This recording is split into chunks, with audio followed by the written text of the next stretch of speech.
On June 22, 2020, a mother read a text message from her daughter and thought nothing of it. 3 words in that message would later convince investigators she already knew she was about to die.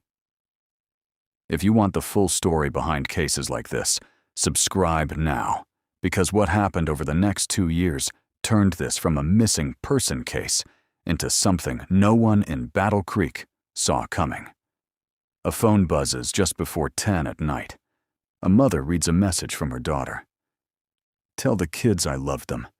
I promise life will be better for all of us soon." Nothing about it reads like an emergency, just a daughter checking in. She sets the phone down and thinks nothing more of it.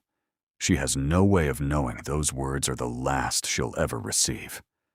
In Battle Creek, Michigan, a quiet town built on the reputation of Kellogg's and Cereal City, 27-year-old Amber Griffin is about to vanish. It will take nearly 2 years to learn where she went. Amber was a mother of 2, a manufacturing plant employee, the kind of person family describes as lighting up a room. For 5 years, she'd lived with her boyfriend, Derek Horton, in a camper at a mobile home park outside town. On the surface, it looked ordinary, but the family already knew things about that relationship, things they'd tried to change more than once. On June 22, 2020, the 2 of them went to a small house party, the kind of gathering that felt like a return to normal after months of lockdown. By the night's end, nothing would be normal again. According to Derek, an argument broke out back at the mobile home park. Amber stormed off, first to the car to cool down, then out for a walk on her own. He didn't follow, assuming she'd walk it off and come home, like always. She didn't. Not that night, not the next day. Her mother reached out about groceries the following afternoon. No answer. By the 3rd day of silence, both families were searching.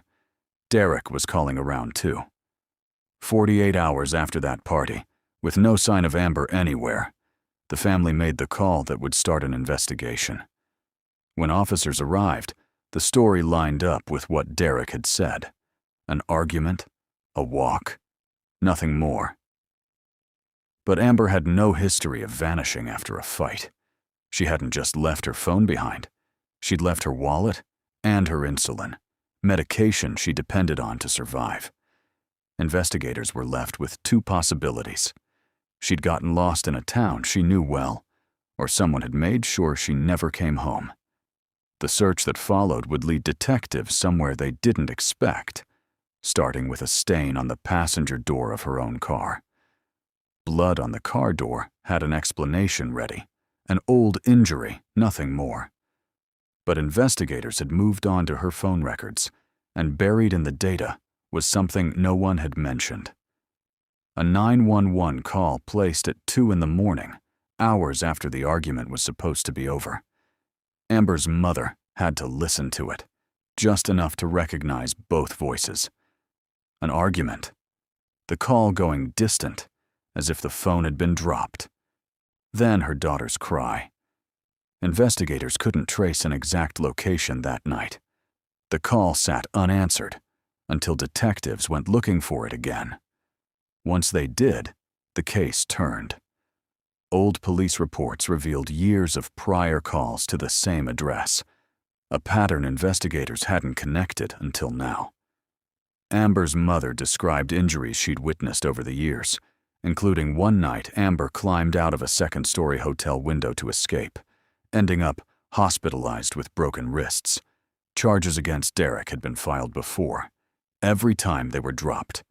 With the 911 call finally traced, investigators had an address, a house on Oneida Street, the same house where the party had taken place.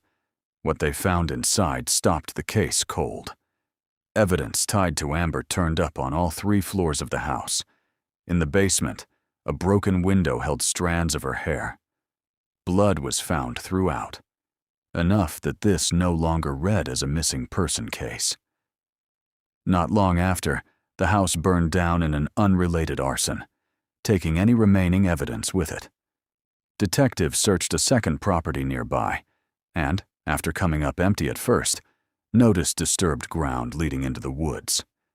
At the end of it, a pair of stained pants and a receipt from a hardware store, dated the day after Amber disappeared. Security footage from the store's timestamp showed no one at all until investigators noticed the camera's clock was running off. Once they adjusted for it, the footage lined up. Derek Horton, buying a shovel. From that point on, he stopped cooperating and got a lawyer. He was arrested on domestic violence charges, then formally charged with open murder, a charge that leaves the exact degree undecided until trial. A second man was charged with helping dispose of evidence. Volunteers with cadaver dogs searched the county for months. Every search came back the same way. Nothing. A year passed with no remains found. Family gathered at a memorial to remember Amber, her mother speaking about a grief made harder by not knowing where her daughter's body was.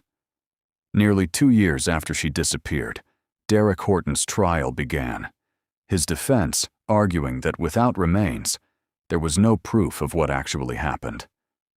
On the second day of trial, the case changed direction entirely, a plea deal with one condition attached.